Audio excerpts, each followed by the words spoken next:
Every little man made of you and me.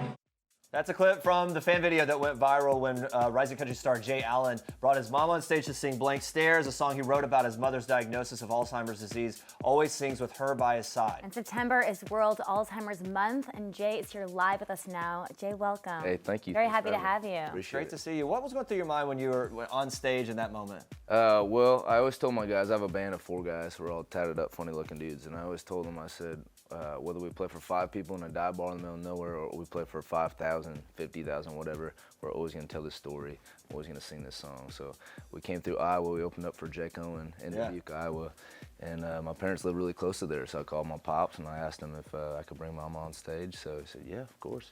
And I just said a little prayer before I went out there and grabbed her, you know, pulled her in, and it was the hardest thing in the world. You know, yeah, I'm talking to myself the whole time, just don't cry. It's such a sweet moment, and your mom seems very in the moment as well. She is. What does your singing do to her? What effect does it have on her? Yeah, so it's really cool. I mean, the story goes, she was officially diagnosed when she was 51, and now she's only 54, so she has early onset Alzheimer's. Early onset means it's very rare to have it in that late of a stage that young. You know, so the story goes, my pops called me. They live in a little town, Iowa. I live in Nashville. He said, buddy, it's getting bad. Before it gets any worse, I'd like to bring her to Nashville, come visit you. So wow. I said, of course. So, but that's about a 10-hour drive. Every 2 hours he called me and said, prepare yourself. You know, prepare your heart. This is going to be tough on you. So you can't prepare yourself for that, for your mama walking in the door of your house and looking you right in the face and not knowing who you are. So I'm a fixer. I'm the oldest. I'm the only son.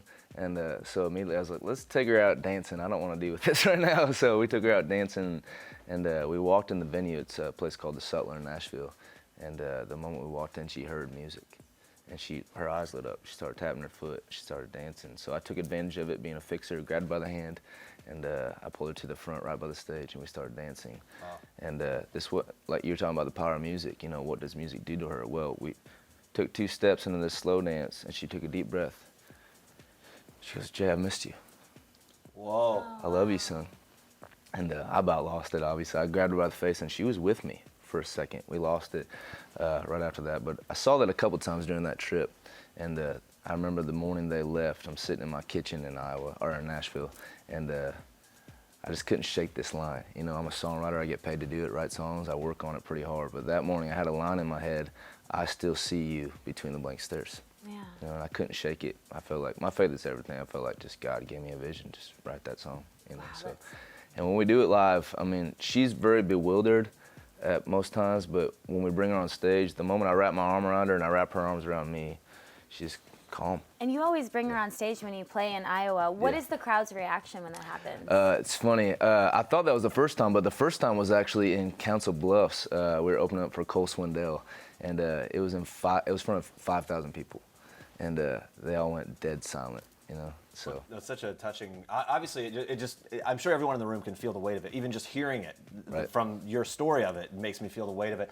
Since that moment went viral, people get to hear your story and understand what you've gone through with your mother. Has there been a fan that's reached out with a similar story or some way that you've inspired them? You know what? Right away, I got messages like, "Thank you for putting into words what we can never express." Mm-hmm. You know, now I'm getting requests. Is it okay if we play Blank Stares at our mother or our father or grandparents' funeral? You know, so those are the type of stories, I mean, the messages that impact me the most, you know.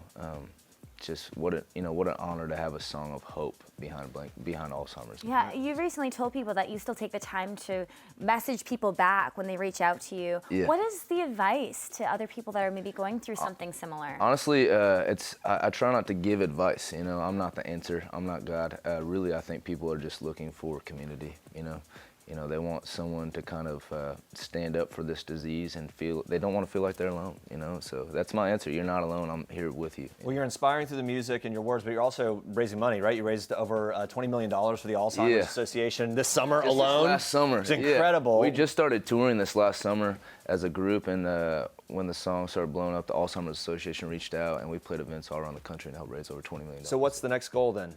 The ultimate goal for me is to end Alzheimer's, right? You know, to see a cure. For me, we just got a call from a care facility center in Minneapolis. It's a brand new care facility center. I don't know if I can say the name, but they offered living for my mother for free starting next year. So that was probably the biggest goal for me. Yeah. We've accomplished it. Well, that's incredible that you've been able to you know, allow all this, that shed the light on this, and manage to see a spark of light in the midst of a tough situation for so many people. Thank you for everything. Thank you so much for stopping by. Thank you for having me.